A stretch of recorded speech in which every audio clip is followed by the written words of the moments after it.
Hey, I'd like to welcome you to another episode of Mission Matters. My name is Adam Torres, and if you'd like to be a guest on the show, just head on over to missionmatters.com and click on Be Our Guest to apply. All right, so today is a very special episode. I have Ekta Vyas on the line, and she is the Chief Human Resource Officer at Keck Medicine of USC. She's also a recently published author in one of our most recent business leaders books, and a return, or I should say a repeat guest on this show. So Ekta, I know that was a long intro, but hey, I just want to say it's so great to see you again. Thank you, Adam. I'm so happy to be here back with you. You have told me you're going to call me back, so thanks for keeping your word. So we have a lot to cover today. So of course, I want to talk about the recently released book, you're writing in it. I'm even going to get you to do something. I want you to possibly even maybe read a little bit from it. There's a couple parts in there that I think are really interesting and just powerful. So I'm going to ask you to read a little bit too. And also you had some changes going on in your professional career that are just amazing. So we'll get into all of this, but to get this interview started, we'll kick this off the way that we start them all with our Mission Matters Minute. So Ekta, we at Mission Matters, we amplify stories for entrepreneurs, executives, and experts. That's our mission. Ekta, what mission matters to you? So Adam, I remember you asked me this question a couple of months back when I was on your show, right? And that led to the contributing authorship to the book that we are talking about today. You know, I'll say my mission still stays the same. It still is when I talked to you last time, right? And I shared with you the mission that matters to me is sensible, thoughtful, and system-oriented decision-making, which can facilitate a collective journey of all involved towards a better future, right? So missions are something that takes long to achieve, and it's a journey, you know, achieving a mission. So I'm continuing on that journey, although in a different organization now, in a different position now, but I stay true to my mission. Wonderful. So I don't want to assume that all of our new listeners, caught some of the previous work we've done with each other. So maybe let's go back a bit here. So tell them a little bit more about how you got started in your career. So I have a career spanning, I think, 28 years now. I've stopped counting, but I think I'm close.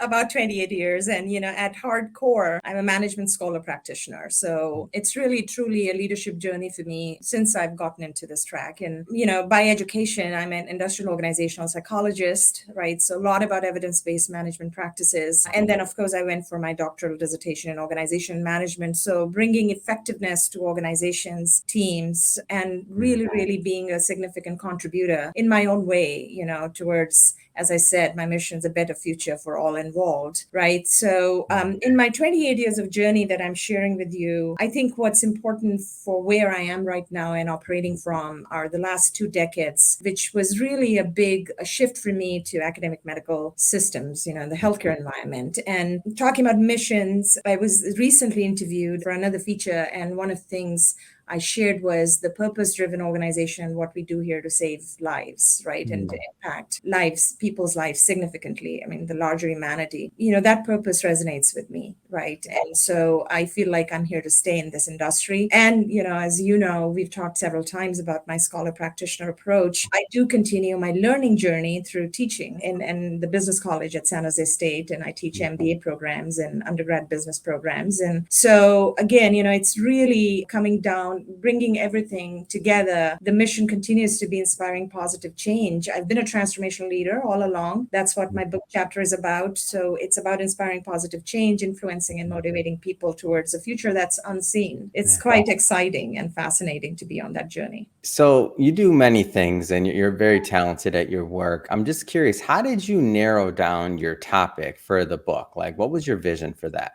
So, Adam, it was honestly, you know, it's continuation of the journey I'm on, right? I really did not have to think about narrowing down the topic. I just knew if you're going to ask me to write for your book, right, for where I am right now, it might change in the future, but for the work I'm doing right now, that is my topic. You know, the Mission Matters, the volume 7 for tips for success, you know, where I'm contributing author, my particular, you know, topic is on leading transformational change. And how do you find success? How do you get to a place, right, where you're successful? It's the work that I do. It's something that I talk to my students about. It's something that I teach as an adjunct professor. And it's something I'm continually learning from other transformational leaders in the industry. So it was really a no-brainer if you ask right? At least at this time. And as I continue, on my authorship journey, I may have more things to talk about in the future.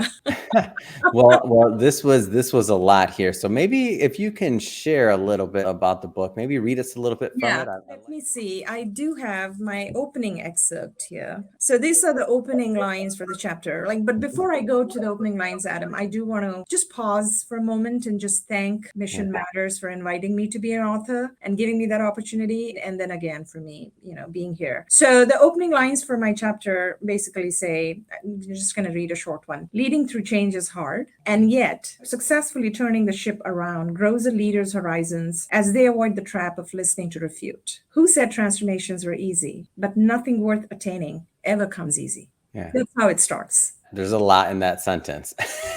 In those sentences, it's not an easy thing, and it's not an easy journey. And as you mentioned, things can take time. So what are some of the things that you hope that your readers, and obviously there's a lot, right? And there's only so much we could fit in the context of an interview, but what are some of the things that you hope your readers that dive into your work take away?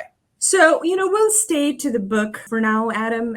There's a lot of work besides the book that we're talking about, but I think, it will be important that we talk a little more than the opening lines of the book. Of course, there are many other contributing authors, but the area of focus that I've talked about, what I've done basically is taken my over 2 decades of experience as a transformational change agent, in organizations where I've walked in. And transformation is a big word because transformation implies overhaul, right? And overhaul is scary, right? Especially in organizations where there are processes, systems, honestly, even people with longevity deeply rooted, right? How the organization operates. So when you talk about being a transformational change agent and you talk about overhaul, you're really, putting yourself out there, sometimes taking big risks and, have to be ready for failure. And my 2 years plus worth of journey and experience, that's what's been laid out in the chapter. So what I ended up doing for talking about transformational change through experience is I took all of my experiences and I kind of categorize them in what are the 4 big,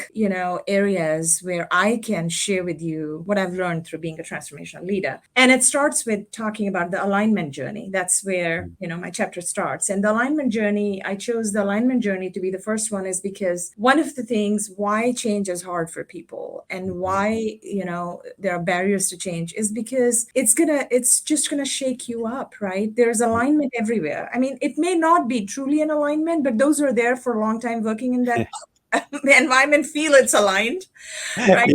So it's probably a blind spot many a times that you don't see beyond that because it becomes a comfort zone for you to operate in that manner, right? So the alignment journey, that particular segment talks about how, when you walk in as a transformational leader, you're uprooting long-held structures and processes and approaches, and initially when you start talking about that and challenging the status quo, it's going to start creating visible disconnects to people who've been there functioning in those environments and feeling comfortable. So you create visible disconnects with the macro environment that exists there, right? I'm a systems thinker. We talked about my system thinking last time when we met, right?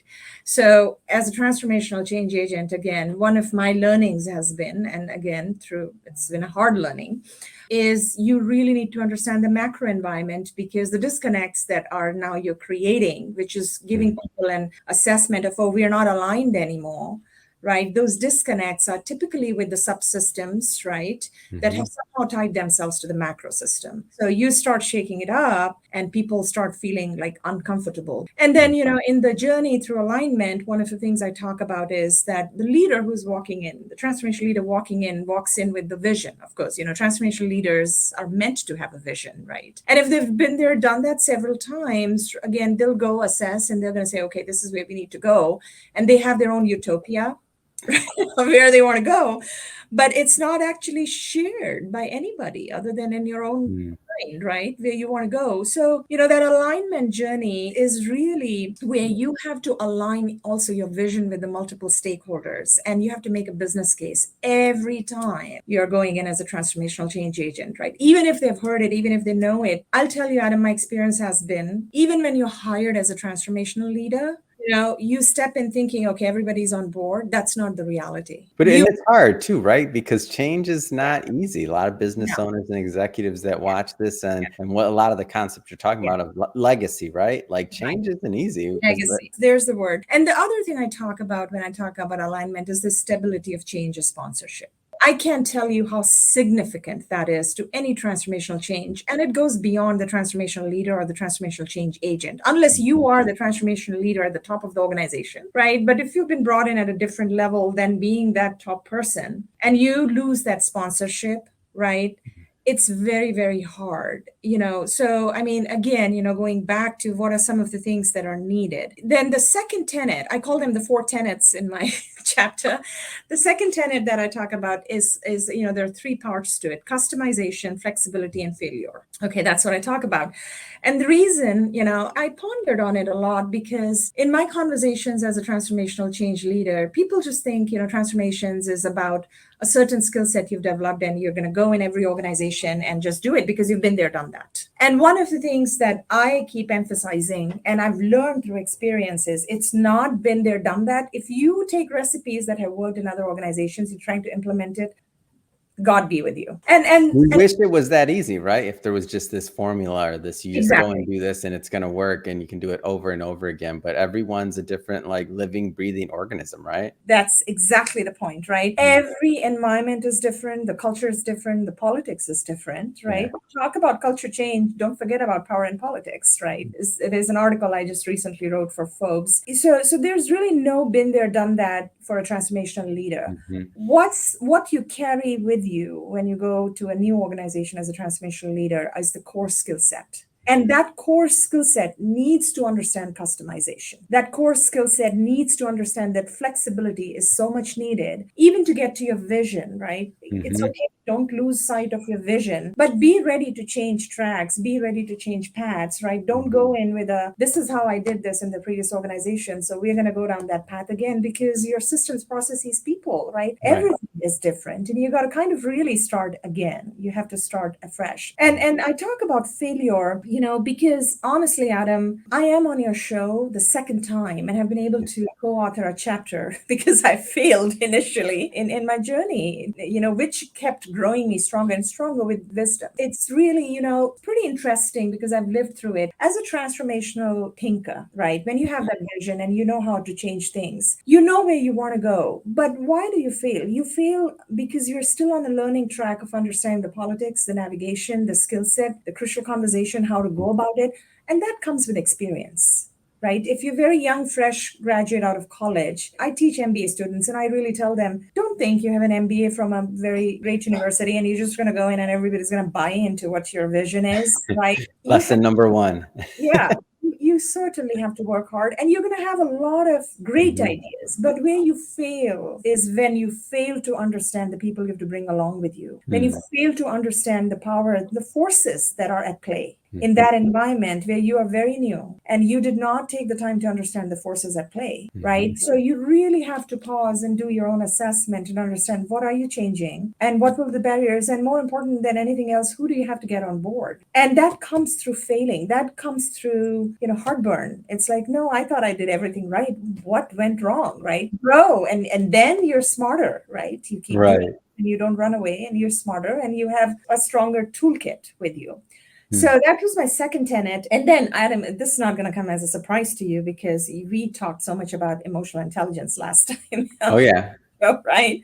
I am pretty much known with whoever I talk to that, no conversation is complete without Ekta bringing up emotional intelligence. So Mhm. my book chapter couldn't be complete without me having that as a tenet. And, I've called my third tenet as emotional intelligence, the irreplaceable ingredient for success. Right. And, I keep emphasizing it again and again. And this goes beyond a transformational leader, but it is so crucial for a transformational leader that nothing so conclusively proves your ability to lead others as what you do to lead yourself day to day. Mhm. And for transformational leadership, when I go back to my doctoral dissertation, which we talked about last time, right, on your show, there's an evidence-based empirical association that's been drawn between the four I's of transformational leadership, right? So transformational leadership empirically has been established as having 4 I's, and I hope I remember them. It's idealized influence, inspirational motivation, intellectual stimulation, and individual consideration. And the 3 of these that actually empirically correlate with emotional intelligence are idealized influence, inspirational motivation, and individual consideration. The one that doesn't correlate is intellectual stimulation. So it just says it out so clearly. It's really not your brain power as a transformational leader that will make you successful.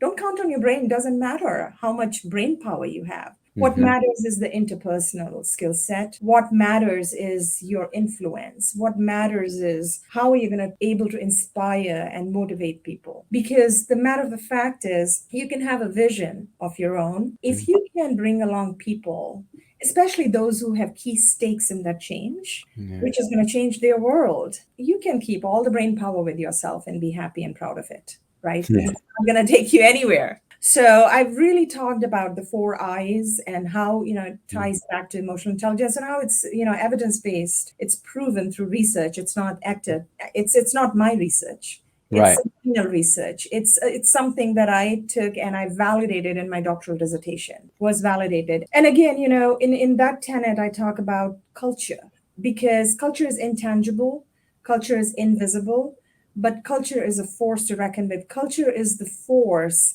that's going to make or break your transformational efforts. It will make or break your transformational efforts, right? And that's where your emotional intelligence about how do you go about that change and understanding what is it in the culture you need to change, because you can't bring a transformational change honestly without changing the culture. I'll be very honest. Now, yes, there are some core pieces of the culture you want to retain and preserve. That's the identity of the organization, right? That you live and breathe. And there's nothing wrong in it. There are still many that you can change. And, otherwise, we all use the statement quite often, culture eats strategy for breakfast. If you make your transformational change journey just strategy and no culture, it's not going to happen. I mean, you could see the disconnect. Like it's just not possible. Well, it's because culture is basically how people feel, think, act. It's the shared beliefs, it's the shared assumptions, and it's very difficult to move. So there are multiple ways for transformational change agents to go ahead and do it. But again, it takes more than that leader. It takes many together, which brings me to the 4th tenet I've talked about is don't try to do it alone. Don't try to wear that badge of honor. Oh, I did it. No, you did not. Even in the previous successes you've had, no, you did not do it alone. So co-lead and co-create and be a systems thinker and a systems player. So that's my 4th tenet that I talk about. And again, if you recall, Adam, when last time we talked, I talked about ecosystem, going from ecosystem to ecosystem. And it is so, so, so crucial for transformational leaders, right? To wear their systems thinking hat and be that systems player and understand it's a journey where you have co-leading and co-creating. Even if the vision is yours, you have to sell it and have people buy into that vision. And the matter of the fact, Adam, is if you fail to have people buy into that, or if there are reasons beyond your efforts of why people don't buy into that, then, stop and pause and think whether honestly that's a transformational change you want to lead. Yeah, it's great. I'm a big fan of your writing. I have a couple questions I want to go deeper into, but first, I want you to also just kind of stick with this idea of culture just a little bit longer, because I think a lot of leaders that are watching this and that will watch this in the future, they may be thinking, transformation, they understand it on some level. If your organization currently maybe has a culture that's really resistant to change in general, that's kind of almost part of the culture. And that's what I've always found tricky when I enter a new organization. Like, what are your thoughts just a little bit deeper on the culture side of things if you have a really resistant organization where the culture's kind of stagnant? Well, so it can go in 2 directions, Adam, honestly. I mean, the way you've posed the question, if it's really stagnant, you really have to look at who brought you in for making the change. At what level of the organization you've been brought in to make a change. So in my 2 decades plus journey, I've stepped into transformational leadership role at a level which was really in the leadership ranks, management ranks, really not too high. Let me put it that way. And I had a change sponsor. And I'll tell you, when that sponsorship moves, you're done. Yeah. I could see that. It's like, okay. And then you're the one making a business all case. of that work. who comes in and you're, oh, guess this is what we were doing. This is the journey. And that leader have their own mission, right? Or their own vision. And, you could step in in a place and space where your vision becomes the vision for the organization. So it really depends. And depending on where you've stepped in, you either have the power or can create and generate the force to change the culture, right? Mm-hmm. So if you've stepped in as a leader who luckily has the power and can generate that force to change the culture, then start changing the culture. And start changing the culture actually is a two-way effort where you have to start with leadership, right? And then you have to start bringing workforce and leaders together to think about a common future, and a future that has something in it for everybody. Because why do we undertake transformation? We undertake transformation to get better. Right? I mean, what's the single purpose of transformation? Why would you want to transform, right? And to keep up with where the world is going. We work in modern, complex, chaotic organizations, right? And it's like the pace of change is very quick and you don't want to be outdated, right? And part of it is when you have old mental models, things that worked for you 10 years back may not be good for you now from an organizational perspective, right? You certainly can build on certain things that have helped you, but you have to be very picky on those cultural elements that you would pick on. So it's interesting you asked me that question, deep-rooted cultural thing, how do you change the resistance, right? In my book, when I talk a little bit about the culture part, and I'd say culture is a force, understand the culture before you talk about change, right? One of the examples I share is, I was interviewing some leaders in an organization where I worked, and it was during pandemic, during COVID, right? Because I was doing a lot of keynote culture. And I said, so what elements of your culture actually helped or didn't help you during the pandemic? The leader confidently said, we had collaboration as a key component of our culture. And that cultural component of collaboration did wonders when the pandemic hit because we were all able to come together. Now, that's an ecosystem, right? That's an ecosystem mentality. Yeah. Think about organization where collaboration doesn't happen. And then something like this comes your way and you're all in your own place and space trying to find solutions, right? Yeah. Another answer I got from a cultural component is, so answer to your question, tying back, if you have those kinds of elements, innovation is another thing. I mean, that's why a lot of top leaders purposefully build innovation as a value, because you got to start thinking that way so that you're nimble, you are agile. So change will not be hard because change is the only constant. I say that, and it's not my statement. I think it's said everywhere. Change is the only constant. And if you accept that change is the only constant, then start building values in your culture that will create readiness in your workforce and your leaders for change in an ongoing basis. And then change will not be hard. But I'll definitely, and emphatically say, based on my experience, is this culture, and then there's specific leadership worldviews. And there are sometimes you have leaders who, regardless of what the overall culture is, are very, very rigid in giving up their old mental models. Right? Now, that's a leadership problem. Okay. I mean, I call that a leadership problem. And part of my cultural interventions also include leadership development, because you need to bring those leaders along with you and help them think in a different way and shed their old mental models. And again, go back to, okay, be more emotionally intelligent. It's about letting go. It's about letting go, embracing what will take you forward. Right. And that all ties back to the culture. So it's really not something that you can quantify, or culture is one of the most hard things to measure in organizations, right? It can be felt. But if you're a transformational leader, coming back to our transformational journey, if you're a transformational leader, and if you've done that, you will understand. And honestly, you will be able to observe the elements in culture. You'll be able to gauge it, feel it when you talk to people. You'll be able to sense, okay, where am I going to get the resistance? Who do I need to get on board, right? And that's how you go about it. And again, it comes through failures, it comes through experiences until you really get to success. So I want to jump around here a little bit, and I know we can talk about the book all day long, by the way, in your writing, but I do want to also cover, you had an organization change. But before we get into all this, I maybe have you read a little bit more, maybe another excerpt from the book. How about the concluding thoughts? Let's do it. Come on. Because I started with the opening, right? I like this because it's a nice hook, because we want everybody that's watching to go out and buy a book. So there you go. So I like this hook. Keep wanting more, Ekta.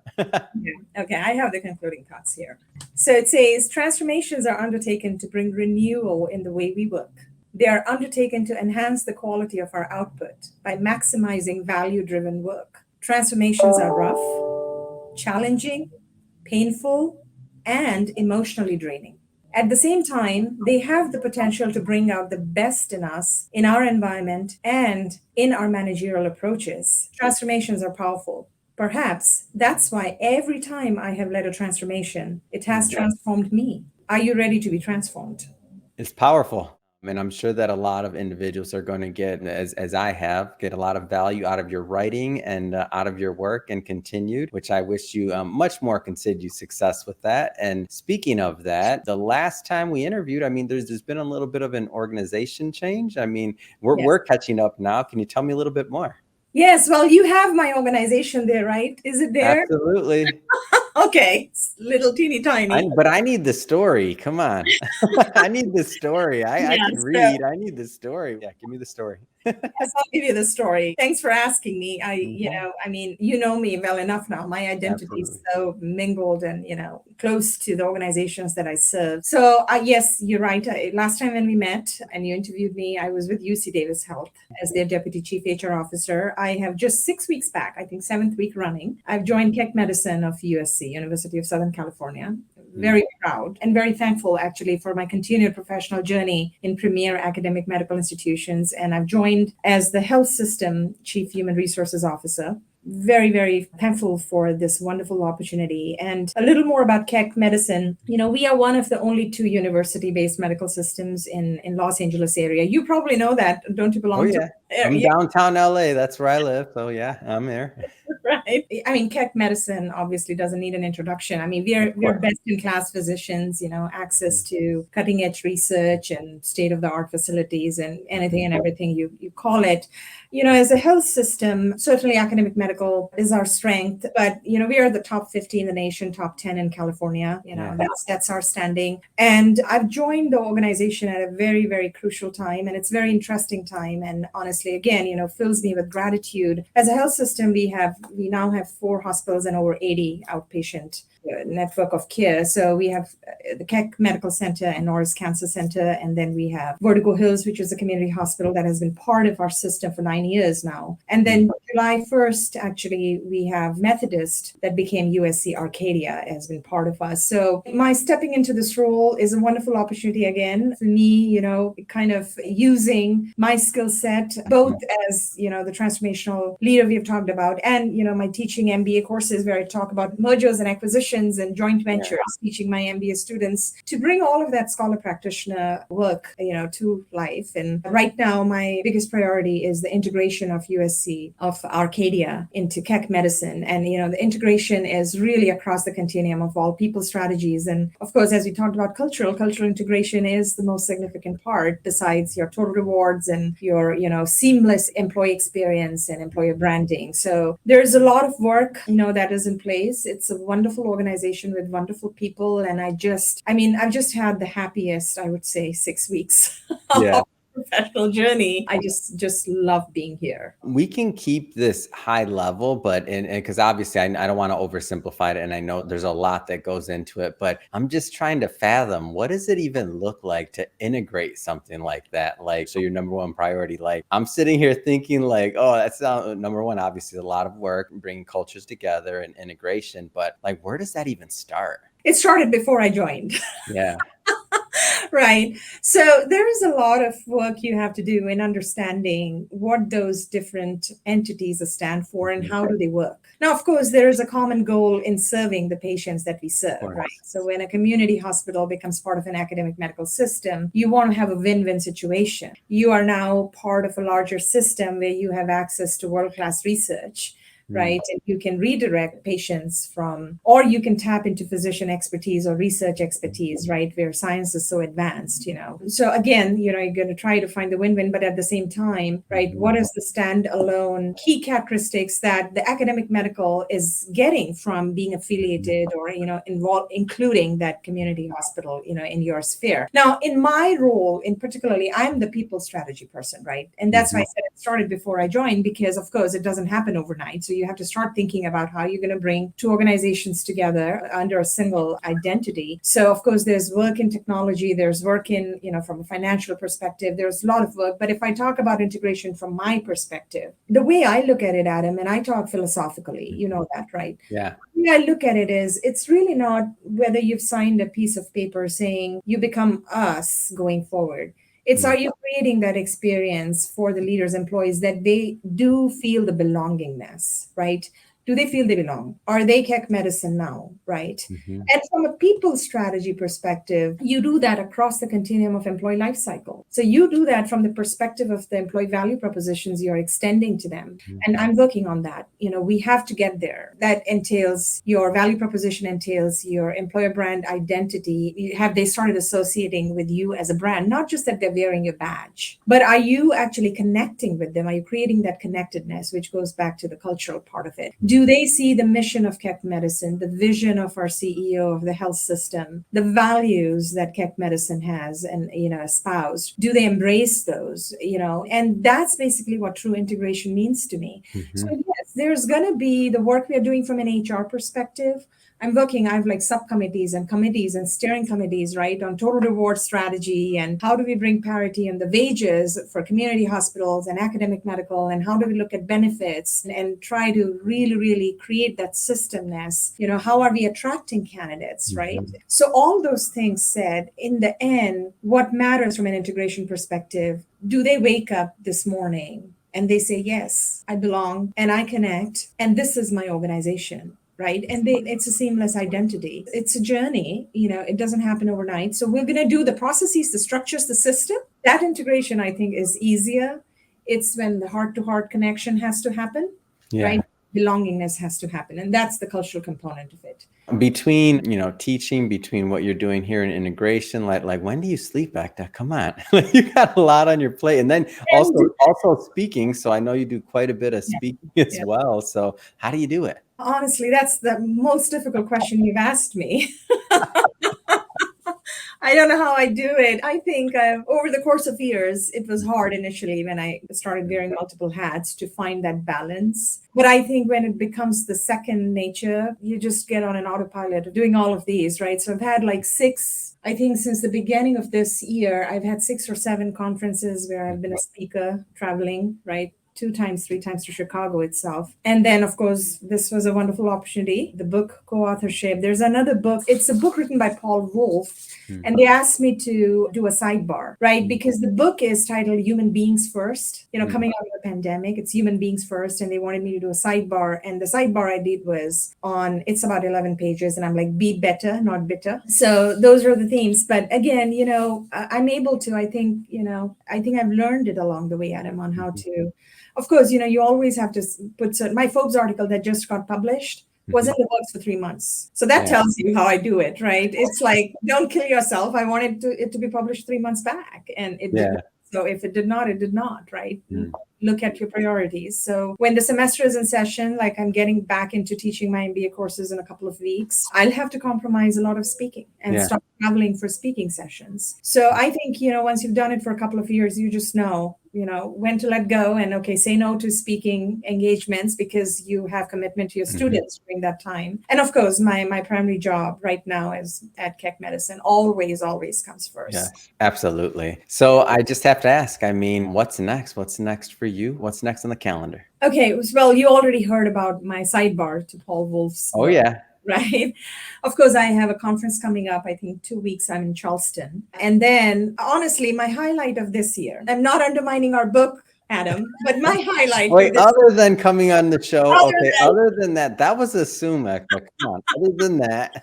Right. So my highlight of the year is Dr. Dave Ulrich, the father of modern HR, the top 10 thinkers in the world globally. I have a special invitation from him to join his CHRO summit in Utah, which he's holding at his residence. And I literally got a special invite. And, I have classes to teach those days. And I said, no matter what, I'm going. When Dr. Dave Ulrich invites you, you go. Yeah. I feel blessed. So honestly, looking back in 2022, that, being in the same place and space with Dr. Dave Ulrich will be, I feel blessed for that. And of course, then comes our mission matters at the second rank order, right? And of course, the many speaking engagements and my Forbes articles. And of course, there's another significant publication with American College of Healthcare Executives. It's a very prestigious organization, ACHE. I was able to present there earlier this year in Chicago. They actually reached out and asked me and my co-presenter there, Adam Higman. He's also Adam. I guess I'm supposed to be working with that, That's what I see. Name, huh? So we've actually now an article coming up in a very prestigious journal that it's called Management in Healthcare. It's an ACA publication, and I think it's going to get published in September. Yeah, work in progress. So Ekta, if somebody wants to follow up and connect with your work and follow your journey, what's the best way for people to do that? Follow me on LinkedIn and send me an invite. I hardly turn down an invite. I'll certainly look at your profile, but I am very accepting of those who want to connect with me. Yeah. I have my personal website launched now, Adam. Last time you'd asked me and I told you it's going to be there. Congrats. I'm happy. You have so much going on. We need a place to see it at one place. So congrats on the website. What's the website address? Yeah. I am a simple, transparent person. It's ektavyas.phd.com. Nice. So it's simple to remember. I had too much pressure to have my own website. I think it's because of the speaking engagements that, the question that I was asked was, can you send us your website URL? And I had none. So that was launched. So I'm not on any, if you remember, I told you I was social media shy last time. Yeah. So I'm not on Facebook, no Twitter, no Instagram. Well, you're going on TikTok today, just so you know. Tomorrow you'll be on my daily vlog on TikTok. So don't worry about that. So I'll do my part to get you out on social media. Well, yes. I am there. I know that. But from knowing. I do know.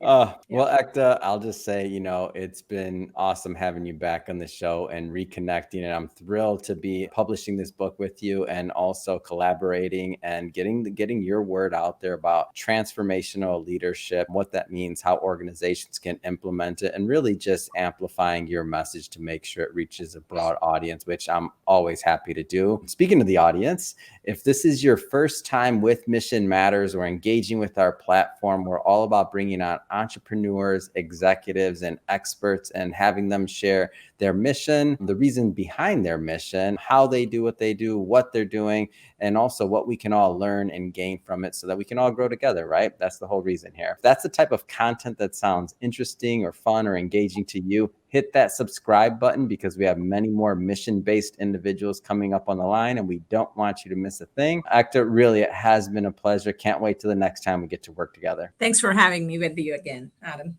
Truly grateful.